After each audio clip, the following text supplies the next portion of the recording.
Hi, this is Brandon Spillane from thirstgym.com. Today we're talking about an exercise called the reverse band safety squat bar squat.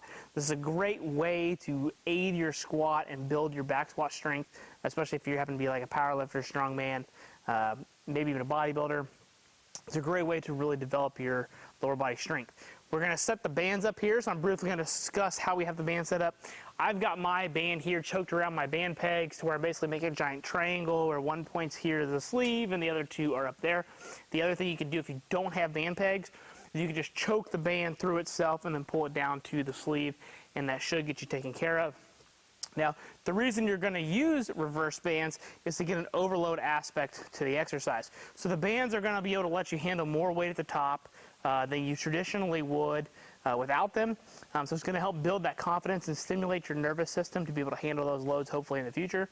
And it's also going to decrease the load that you feel in the bottom. So if you happen to be somebody that's got low back pain like myself, at least chronically, or you're trying to work around some hip issues and you're trying to get a little less weight in the bottom, but you still want to kind of feel some heavy weight, reverse band options are great for that as well. The safety squat bar is fantastic for just, saving your shoulders, building your upper back specifically towards your squat. I think this combination right here is a great way to develop upper back strength for your squat because you're going to be able to handle more weight than you normally would with the safety squat bar, but at the same time it's still going to attack your upper back even harder than it would if you didn't have the reverse band. So you're going to kind of get a 1-2 whammy if that happens to be a weak spot for you. So I've got my safety squat bar here in the rack. I've got my bands on each side. When it comes to band tension, I guess I'll cover that real quick as well. Pick a band that's going to be able to let you feel the tension change relatively well from the bottom to the top. I know for me this would not be enough if I was actually training. I'm just doing this for demonstration purposes. But usually you want to be able to feel something that you can feel a drastic change so that you can get that overload at the top and at the bottom. I don't want to say that it's easy, but you can be like, okay, I can definitely get this weight going. And I think you'll find you're in a good spot with that. So what I'm going to do here is I'm going to walk underneath the bar, chest tall, pick the weight, step into position. Feet's a little bit wider than my hips, so I don't want to be super wide. I also don't want to be super narrow. Just your normal like competition stance. Then we're going to do, as you can tell, I got some band tension here at the top. I'm going to squat down. As I squat down, I'm going to drive my traps up into the bar to finish the reps. So I'm going to squat down.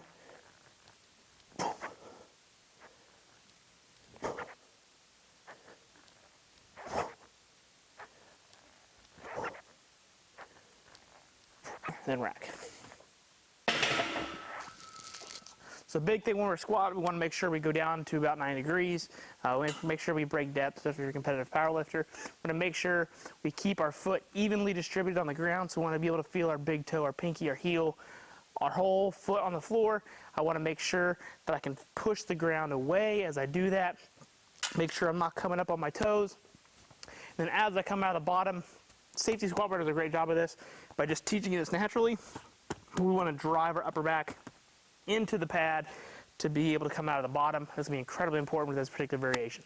So when it comes to programming for this particular variation, I think this is a fantastic max effort variation. If you happen to be a conjugate person, 1, 2, 3 rep maxes, this is going to be a great tester to kind of see if you're making some improvements on your standard back squat. You can also use it as supplemental movements. You can use it to build your back squat. So after you do your back squat work for the day, you can set up this variation to continue to work on those specific weak points that you need to for your squat. And in that case, I would recommend probably 3, 4, maybe 5 sets of about 5 to 6 reps to really give you some strength work, but at the same time give you enough repetitions to continue to make that progress. Now, if you're in that case and you're trying to use it as a supplemental based exercise, my key and suggestion would be try to pick a weight that you can maintain pretty dang good technique with. You're probably going to feel it rounding you forward a little bit, but what I'm saying is you don't want to have this be an exercise where you go come down and it immediately starts picking you forward and your technique goes to hell. That's not going to help you. It's going to reinforce bad technique. Make sure you're picking some loads that can actually benefit you and challenge you to maintain that good thoracic spine position, that mid-back position as you come up out of the bottom of your squat. So again, that's our reverse band safety squat bar squat. If you got any questions, please feel free to leave them in the comment section. Thanks. Have a great day.